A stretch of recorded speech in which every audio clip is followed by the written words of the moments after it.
All right, we're obviously watched the Dallas game, and really impressive performance by the Titans. This is really a good, well balanced football team. Mike's done a great job. Um, Certainly the bye week, they came out and played. That was as good a game as you could play, and doing a good job, as I said, in all three areas. Lead the league in defense. Offensively, they run the ball.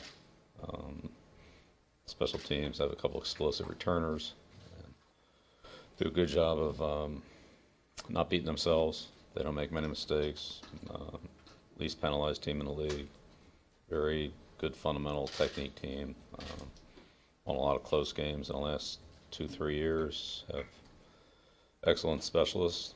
Um, so we know it's going to be tough down there, and have a lot of respect for the people down there, coaches, staff, the way that they play. Casey's one of the top defensive linemen in the league. He's outstanding. Byard's another really, really good football player. Had a great year last year's. On top of it this year too.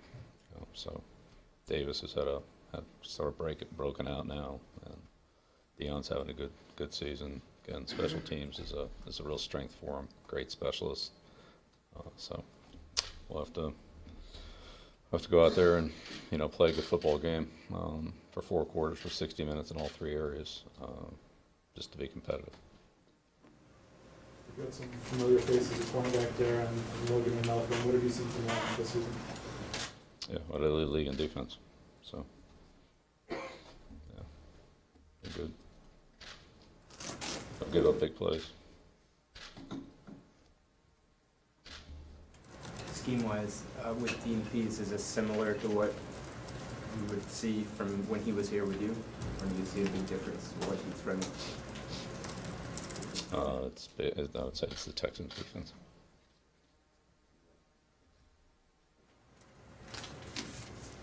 Do you see any carryover from what they did in the divisional round last year against you guys schematically? This is different. LaFleur, Vrabel, Pease. Yeah, it's a little bit of carryover in the kicking game. But it's just some of the same players, but it's different. Bill, did you see anything from Vrabel when he was here, any characteristics that you said maybe one day you'd be a good coach, leadership? Yeah, Mike's got a lot of great qualities. Great player, tough, mentally and physically, smart. Had a real passion for the game. Was in great condition, could go all day. Loved to play, loved to practice. Great leadership. So I think all those things transferred when he went to coach at Ohio State, and then down to Houston, and now in Nashville. So I have a ton of respect for Mike, and I think he's been a great coach. I think he'll be a great coach, great head coach. One of the characteristics he's shown as a head coach are confidence in his guys and aggressiveness. He's gone for it a couple of different times in key spots, 2-point conversions. Does that factor into preparation, game management? The coach is willing to take those kind of chances, or calculate chances there? Yeah, I'm certainly aware of it. Yeah, Mike's an aggressive. He played aggressively. He coaches aggressively. He coached that way with the Texans when we worked against him when he was the linebacker coach, and then really defensive coordinator down there last year. So yeah, that doesn't surprise me. You said on WEI, I think that he told you when he was a player that he wanted to be a coach. Is that right? Well, we talked about it. Yeah, I can't remember if there was a specific conversation or not. It might have been. I guess that was going to be my question then, whether you remember it and whether that stood out to you. Yeah. Well, at that point, Mike was playing. I was coaching. We were trying to win games, and then in passing and some of the banter back and forth that there was always plenty of with Mike. We talked about coaching and playing. Was Obi Melifonwu a player that you considered in the 2017 draft? Again, we do all the players in the draft, yeah. He was drafted early, so. What did you like about him coming out? Well, he has good skill set. He's smart. So, yeah, we'll see how it goes. What traits does he have that drew you to him? He has some experience. He's played in the kicking game. He's played defensively. So, see how that goes. How does Tennessee go about using Dion and Derek and how do they play off each other? Yeah, they both play. I'd say Deion's in there mostly on third down, but they both play. Again, I would say similar to the Atlanta rotation, Freeman and Coleman, if you will. Does LaFleur's history with Atlanta, does this offense show some similarities with that offense? Yeah, sure does. How does Mariota execute some of the stuff they ask him to do, or how does his mobility get into some of the stuff they ask him to do? Yeah, he's great at that. No issues. This guy can run. He's very athletic. 80% conversions against Dallas last week. So, can run, can throw. He's very smart, handles a lot of things at the line of scrimmage. So it's a big challenge for us to handle him and the rest of the offense. Statistically, Malcolm has struggled a little with Malcolm Butler. I think he's allowing a great volume of catches. One scouting service, has most by a cornerback in the NFL. Is he doing That means a lot to me. Okay, but is he doing anything differently this year? I mean, they league in defense. Okay, so that's our challenge as an offense. Is we're playing 11 guys, we're playing their coaching staff and the schemes they put up against us. And right now they're playing better defense than anybody in the league. So we'll see how we do. I don't know. It'll be tough. I know that. How has Harold Landry contributed to their defense from what you've seen from him? He's got a little bit more playtime the last couple of weeks with Morgan out. They basically all four of those guys play: Correa, Morgan, Arakpo, and Landry. Bill, one of the reasons they're pretty good is they stop a lot of teams on first down. How much of a They stop challenge it them on is? first down. They stop them on third down. They stop them in the red area. They don't give up a lot of big plays, so they stop them more than anybody else in the league stops them. Stop them on every down. I mean, I agree, but it's not just first down. It's not just third down. It's not just the red area. It's all the above. So good team defense. It's not one guy. I mean, they have some really outstanding players. I mentioned a couple of them, but just as a team, they're very well coordinated. They play very disciplined, good techniques, good fundamentals. They make you work for every yard. They don't give many penalties. So if you can't go out there and move the ball against them, then you're not going to move it. If you're waiting for them to screw up and give you, an easy play or a bunch of penalty yardage or stuff like that, you could be waiting a long time. That's just not what they do. Too well coached, too much discipline. Coach, you mentioned Casey, Terrell Casey. What have you seen from him this year? It's great, outstanding, hard to block. Running game, passing game. He can play two-gap, play with power. He's quick. He stunts well, rushes the passer well. He's a good tackler. He hustles, makes a lot of plays in pursuit. Instinctive, hard to fool with, screens, traps, misdirections, stuff like that. And he eats those up too. So he's a problem. This will be the first time you've coached against one of your former players. It'll just be odd to see one of your former guys across the seven. It'll be the Patriots against the Titans. That's what it'll be.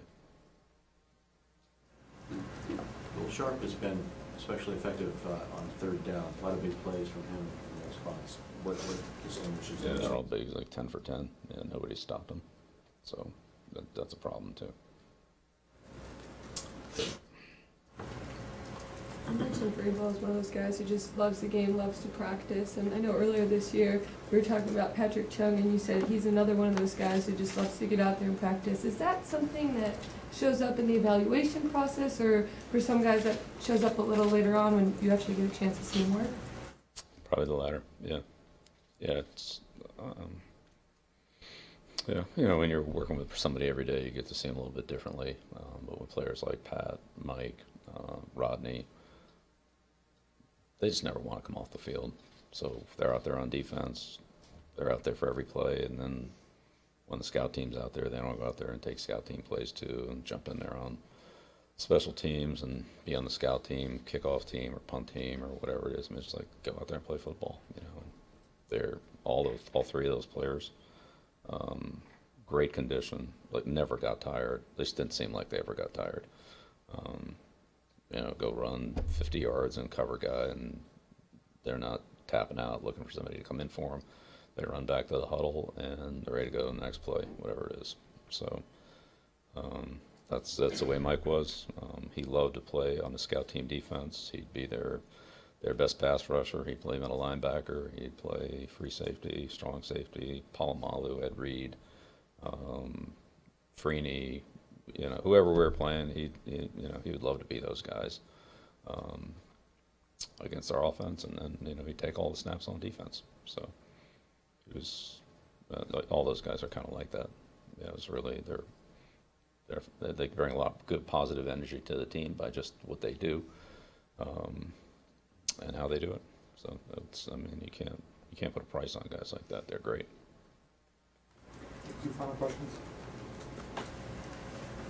Bill, when you're determining assignments for players defensively, and with Gilmore, I guess in particular, how much trust does it require to give a guy an assignment that you know is going to be difficult? And does he ever lobby you for certain assignments? And do you ever take that kind of thing into account, those conversations? Yeah, of course. Yeah, sure. I mean, look, I have a ton of respect for Stefan. He's covered and played against a lot of guys in this league. I mean, he's willing to do whatever you ask him to do. I don't think it's a question of that. But, yeah, you talk to those guys when you talk about matching them up. Ty or Talib or Gilmore, you know, guys like that. You know, how do you feel about certain guys and, you know, what – because, again, it's playing against them is one thing, but how a particular player plays against them, and you know what do you feel good about on the matchups, or anything you're worried about, you know, and then they tell you, and sometimes that helps you how you want to defend them. Do they feel like they need help over the top? Do they feel like they need help underneath? Do they not feel like they need it? Those guys are pretty honest. At least they have been. Through the years that I've coached them, I mean, those are guys like that, Gilmore, Law, Talib, those guys certainly fell into that category. They said, look, I don't need any help on this guy, then all right, great, you know. Last question. What's it about Trey Flowers that allows him to have success on the inside for a guy who's relatively small to play inside? He's got good length. He's quick. He's very instinctive. Trey has a really good feel for leverage and the weight distribution of the players. So the guy's light. He can push him back. The guy's kind of leaning on him. He can get around him with his quickness. He uses his hands well. He plays on his feet. He has good balance, and he runs well. You know, he can run out, and, track guys down, make plays from the backside. So he's just got a good feel for the game. He kind of knows how to play. He knows how to play against the guy that's blocking him, and he knows how to play against the quarterback or the run back or whoever it is that has the ball, kind of what area he's in and where the guy's trying to go, and if he can get there, how long he has to hold his position before he can, leave to try to make the play without voiding the area that he's responsible for. Again, those are very split-second instinctive decisions. I mean, you don't have time to think about them. You just got to react to them. But he almost always makes the right decision on that, whether he's outside or inside or on the right side or on the left side, or whether we're on a 4-man line, a 5-man line, a 3-man line. He just kind of has a good feel for that spacing and kind of how the battle with the guy he's working against is going, whether he's got the upper hand on the initial part of the play or whether it's even or, whatever he has to do, and he kind of reacts accordingly. So he's a very instinctive guy, has a lot of versatility. Really can play anywhere across the line. He's played every spot for us. He's played on the center, he's played on the guard, he's played on the tackle, played out there on the tight end, he's played on his feet, he's played down, he's played everywhere but off the ball. So okay, great, thank you.